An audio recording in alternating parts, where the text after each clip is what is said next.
Bismillahirrahmanirrahim. Assalamualaikum warahmatullahi wabarakatuh. Salam sehat dari Cordova Tasikmalaya. Salam support. Apa itu support? Support adalah singkatan dari Spiritual Obsessive Touch Treatment. Nah, kalau ini apa, pemandangan juga spot gitu. Tapi kita ngambil nama spot itu untuk mewakili daripada tutuk saraf energi yang kita gunakan sebagai media atau treatment terapi kepada pasien. Sahabat Cordova yang dimuliakan Allah Subhanahu wa taala. Jadi ketika kita belajar badan ya, anatomi badan, nanti kita juga belajar tentang jadwal organ dalam tubuh kita. Gimana kita dititipkan organ oleh Allah kepada badan kita itu memiliki jadwal-jadwal waktu-waktu tertentu kapan mereka bekerja dan juga kapan mereka istirahat. Ya, makanya kalau kita kerja terus tanpa istirahat, nah nanti suatu ketika kita akan kolap, kita akan sakit. Ataupun kita tidak bergerak, banyak tidur, banyak diam, itu pun kita akan badan menjadi sakit. Jadi ketika badan organ bergerak, apa yang kita lakukan? Ketika organ istirahat, apa yang kita lakukan? Dan masing-masing organ itu memiliki jadwalnya masing-masing. Organ lambung dengan organ jantung beda jadwal kapan mereka bangkitnya dan kapan mereka istirahatnya. Nah, kita mulai dari mana nih? Mulai dari organ apa ya? Jadi dalam tubuh kita itu ada berapa organ? Ada organ paru-paru kalau dari atas ya, organ paru-paru, ada organ jantung, ke bawahnya nanti ada organ liver, di dalam liver nanti ada pedu, di sampingnya nanti ada organ lambung, di bawahnya nanti ada usus halus, kemudian ada limpa, kemudian ada ginjal, kemudian ada apa? Liver, tadi udah sebutkan ya liver ya. Jadi nanti semua ada berapa? Kalau secara umum ada organ utama. Organ utama itu semuanya ada 10. Ya, semuanya ada 10. Nanti ditambahkan dengan organ istimewa kalau di ilmu TCM itu. Kalau secara apa? Fisiknya nanti ada 10, ada organ jantung berhubungan dengan usus halus. Organ paru-paru berhubungan dengan organ usus besar. Kemudian organ lambung berhubungan dengan organ limpa. Kemudian organ liver berhubungan dengan kantong pedu. Organ ginjal berhubungan dengan kantong kemih. Jadi ada 10 organ. Cuma nanti ada organ yang lain yang menjadikan pendukung seperti Sanjiu, organ Sanjiu. Nah, nanti dia adalah ruangan pembungkus daripada organ yang dalam tubuh kita.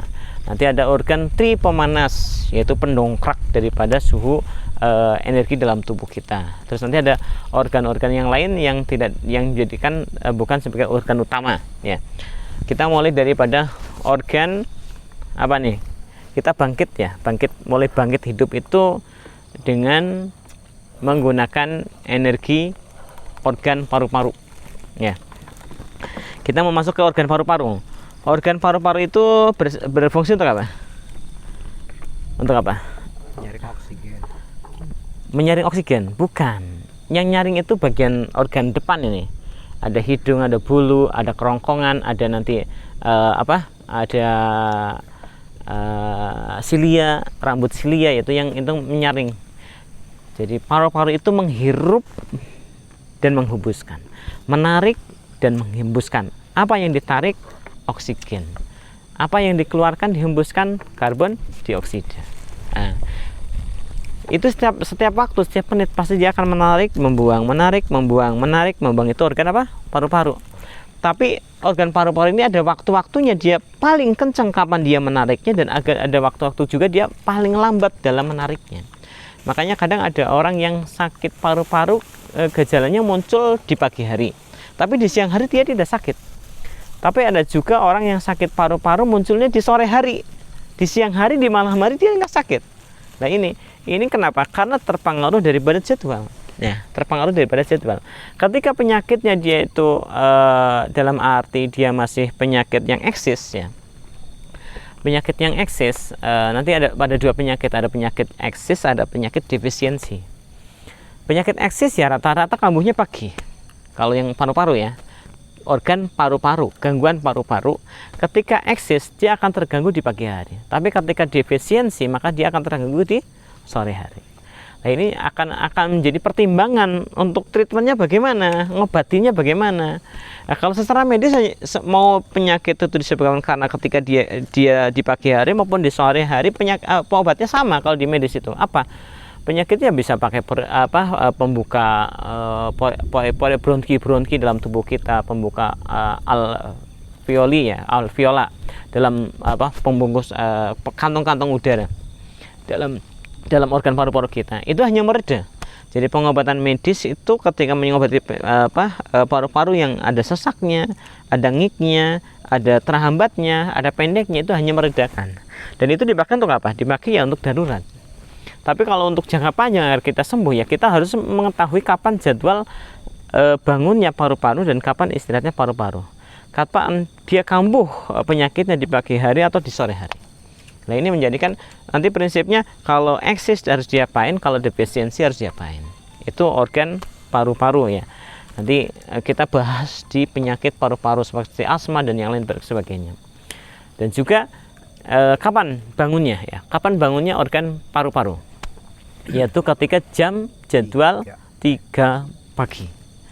Jadwal 3 pagi organ paru-paru kita terbangun. Maka ketika kita sudah tahu nih, sebagai orang yang memiliki akal, yang menjadikan berpikir untuk menjadikan ilmu alam ini menjadikan kita bisa hidup menjadi fi ahsani taqwim, sebagai orang-orang yang bisa menjadikan kesempurnaan ini, maka apa?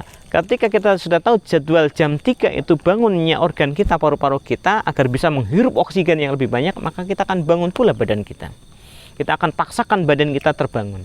Dan kalau kita pertama memaksakan, kedua, ketiga, keempatnya kesana kita terbiasa, pasti jam 3 kita akan bangun. Kenapa? Berbarengan dengan salah satu organ dalam tubuh kita yang bangkit untuk menarik oksigen.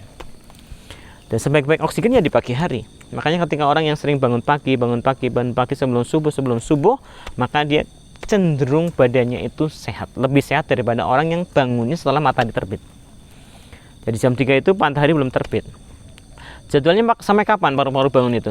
Jam 3 pagi sampai jam 5 pagi. Nah, nanti ketika sudah sampai jam 5, dia sudah mulai normal. Detak penarikannya sudah mulai normal. Kemudian energi itu akan masuk kepada organ berikutnya, yaitu induknya organ paru-paru. Ya, kalau kita urutkan nanti jam-jamnya itu, masuk ke induknya organ paru-paru, yaitu organ usus besar.